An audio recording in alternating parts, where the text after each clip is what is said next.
yajna fire. Not ordinary fire. Not fire that is used to cook your food or do your other daily chores. The fire that cleanses. The fire in which you offer the best that you can and for the best that you can. Fire as an agent of cleansing, as an agent of upliftment. Fire as the means that takes you upwards. That fire is being referred to here, not ordinary fire. So, Agni, take us towards Aishwarya. The English word prosperity is not very apt here. Aishwarya. Aishwarya comes from the same root as Ishwar. So that's the designated role of fire, to take you towards Ishwar, to take you towards the all-commanding one. You know of all the roots. You know how it can happen. We can at most submit ourselves to you. So what is practically being said? Let's understand. I can at most offer myself to be purified. What happens after purification, I do not know. Only the fire knows. The fire that will purify me. Only that fire knows what will happen after. In other words, I do not know. I do not know. And that is a statement of strong faith. I do not know what will happen to me once I have burnt myself out in that fire. That which can be burnt down will be reduced to ashes. That much is certain. What will remain of me, I do not know. Yet, my faith is so strong and my dissatisfaction with my current self is so strong that I am prepared to leap into the flames. I am prepared to leap into the flames. That which is to be burned down will burn down. What will remain, I do not know. Who knows? The fire knows. Now, nobody knows whether the fire knows. But what is certain is that you do not know. So I do not know, yet I am leaping into the fire. And now I am submitting myself to the fire and saying, you take me to the gods. You know the best way. You do what is the best for me. Overcome our crooked faults. How are those crooked faults to be overcome? They are to be overcome through annihilation. How will fire overcome all that which is faulty? It will simply burn it down. So there is really no middle way possible. You cannot retain your faults and yet manage the truth. In other words, you cannot retain your current self and yet reach a higher dimension of being. And that is a very common temptation, is it not?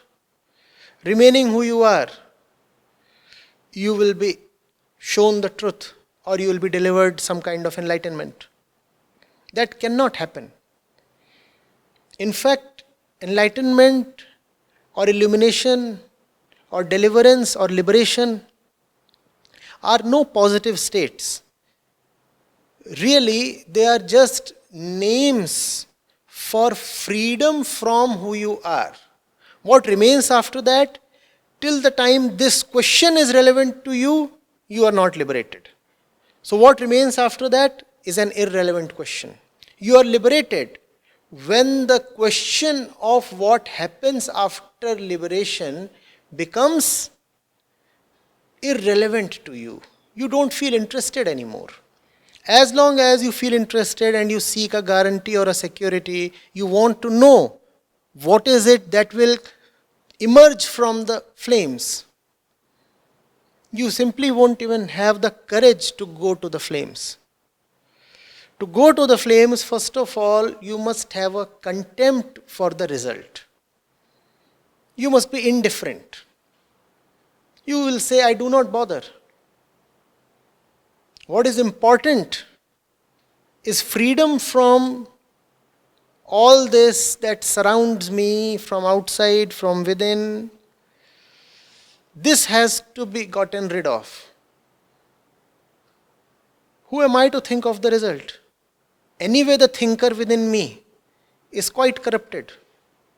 If I allow myself the power to act only after getting an assurance regarding the result, then I'll act only when the result is suitable to the inner corrupt agent within me. And that action will anyway be of no use. Are you getting it?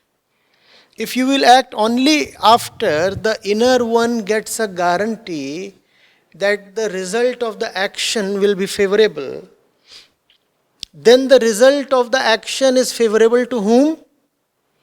To the inner corrupt one. Therefore, what is the action leading to? The action is leading to a continuation, a sustenance of the corrupt one inside. Therefore, such action is anyway of no use. Whenever right action will happen, in the inward sense, it will happen with very little regards towards the result. I'm sure that is ringing a very familiar bell. Is that taking you to Krishna? Chapter 3, 4, 5.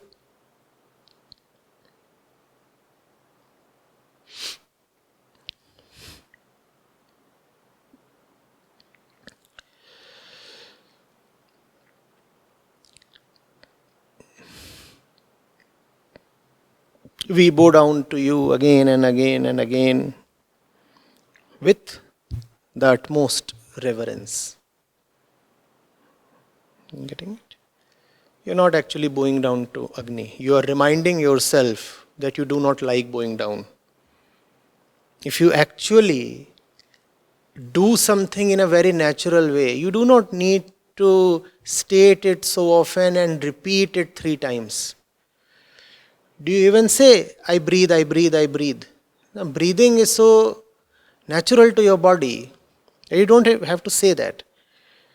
But bowing down is not at all natural to the ego. Therefore, it is important that you keep saying, I bow down, I bow down, I bow down, because you anyway do not bow down. By saying that you bow down, at least you remind yourself how stiff you are. How resistant to any kind of surrender are you? Are you getting it? So these are all, you see, actually methods in dealing with the mind. Each of these verses is a method towards realization. These are not merely clusters of words. If you go to them with intensity, with a determination to understand,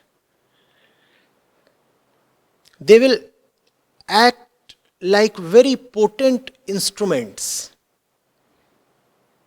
and they will bring about a great transformation in you.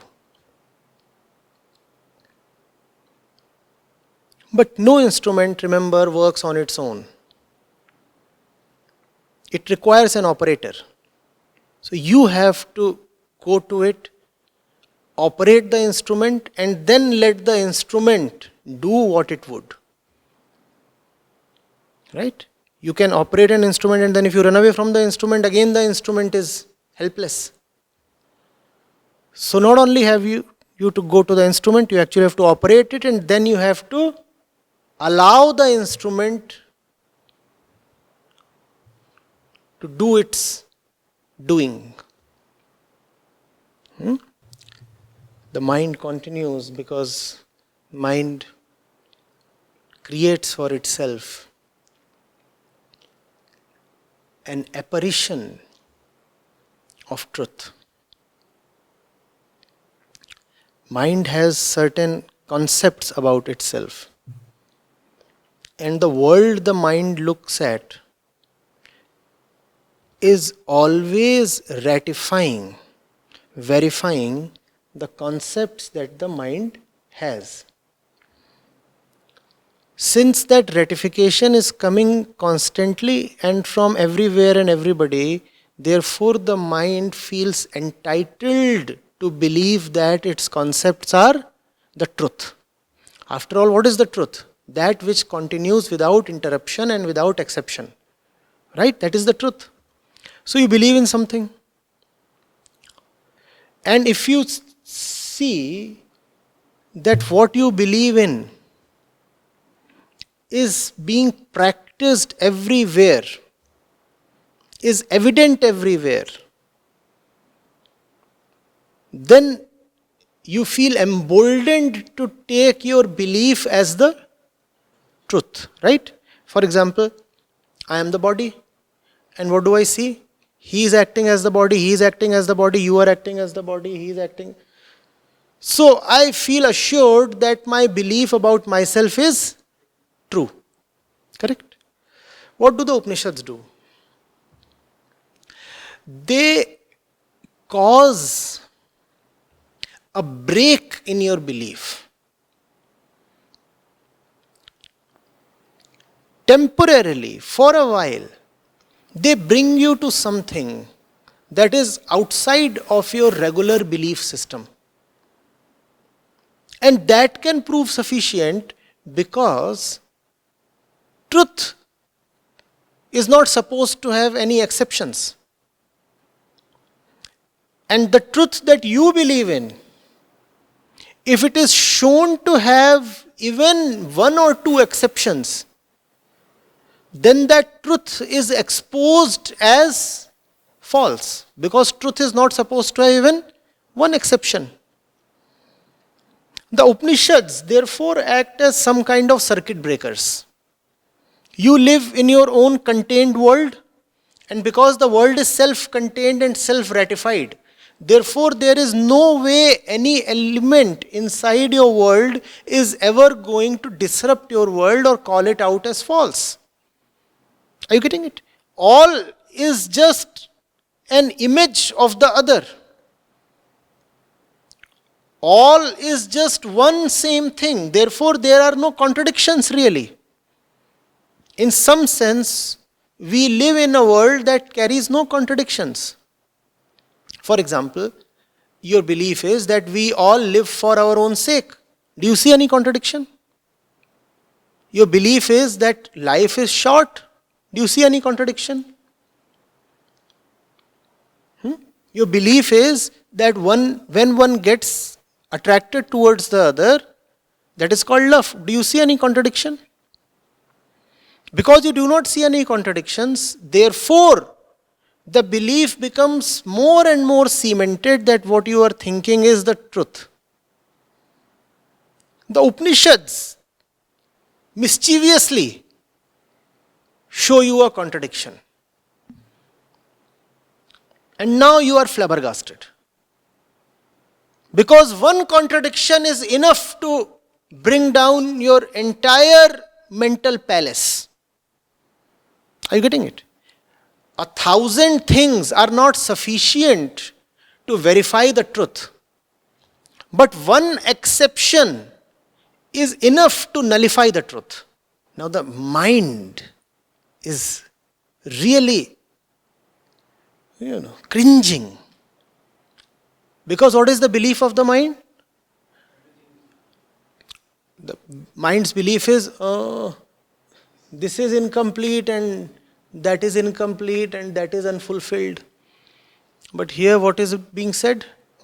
This is full and that is full. Now this remaining this, it is yet full, and that remaining that, it is yet full. The mind cannot take it. It comes as a shock. A very abrupt shock. A koan-like shock. Are you getting it? Fullness comes forth from fullness. How is it possible? What has the mind seen? Whenever something comes forth from something, the thing that it comes forth from gets reduced. No? You have 10 rupees, you give 4 rupees to him. You are no more at 10. But here it is being said that it is possible to give away without being reduced. Rude shock. When fullness is taken from fullness, fullness remains. I'm sorry. And this is extremely hurtful to the mind. Because it is not even being said that fullness is just one unimaginable entity, indivisible, doing nothing, something of the beyond, something transcending thought. No. Here it is being said, no. Fullness does give birth. Fullness comes forth from fullness. No, that is a double whammy. Had it been said that fullness is, the mind would have probably accepted it. Not much discomfort is there. Fullness is, fine, fullness is. Let me continue in my world, in which there are little things, in which there is birth and death, something comes forth from something merges into something. All these phenomena keep happening in my world. So this is my world where all these things are happening. And then there is the world of fullness where fullness is. No. The Upanishad is not allowing that kind of breathing space to the mind. The Upanishad is using all the phenomena that belong to the earth, to the world, but imbuing them with the flavor of totality. So, for example, the Upanishad is not saying that this does not exist and that does not exist and all separations are false, that all littlenesses are false. Mind you, the Upanishad is not saying that this is not this and that is not that, all is just fullness. No. The Upanishad is saying, no, this is and that is, it's just that this is full and that is full. No, the mind cannot take this. I remember, to this extent, the mind is being accepted that this is and that is. Now, this is the world of the mind. This is and that is. So the mind is all right, and the mind, is being taken along. Fine, come with me, mind. So this is and that is. Now, this is full and that is full. Now the mind is getting a rude jolt. This is full and that is full. Had you said, this is not and that is not, the mind would have happily agreed. Fine, this is not and that is not. That is the language of the spiritualists. That's the bogus kind of verbiage they keep spewing all the time. This is not, that is not, and nothing exists. You are not there, I am not there. Mind says, yes, you are not there, I am not there. Both of us are happy. Now let's do our respective things. No. This is full and that is full. Now, how is this full? This looks definitely half full or not full at all.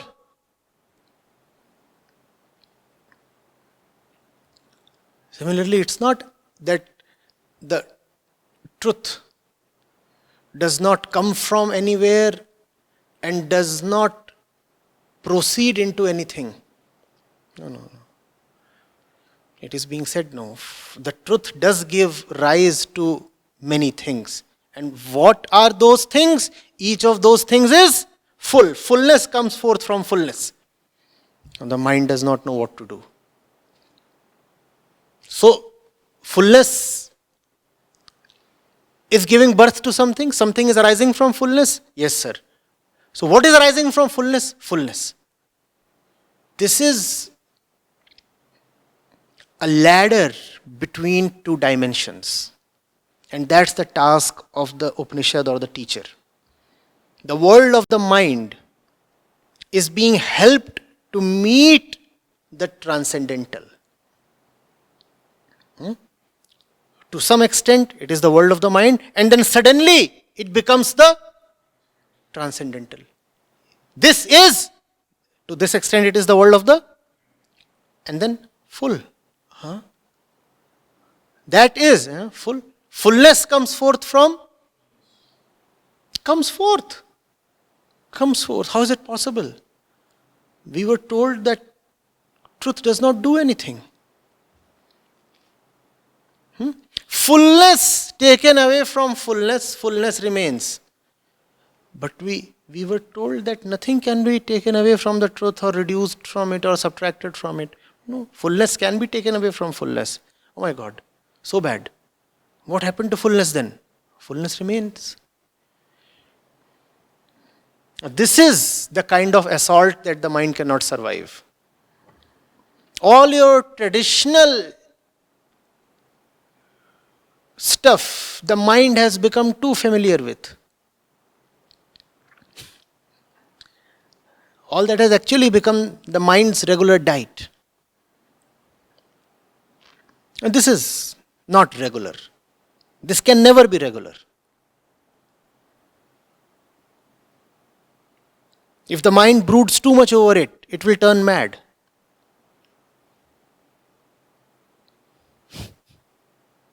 The only way to avoid that madness is silence. Therefore, the mind has to turn silent. And that's what the Upanishads want. The mind has to be brought to a place where its usual functioning gets totally disrupted. It is left with no confidence in itself. And when the mind is left with no confidence in itself, it just stops. And then there is peace. Om Shanti, Shanti, Shanti. Having done what the rishis set out to do, they declare that the mission is now complete. And how do they declare the mission complete? Om Shanti, Shanti, Shanti. That was the mission, to bring you Shanti.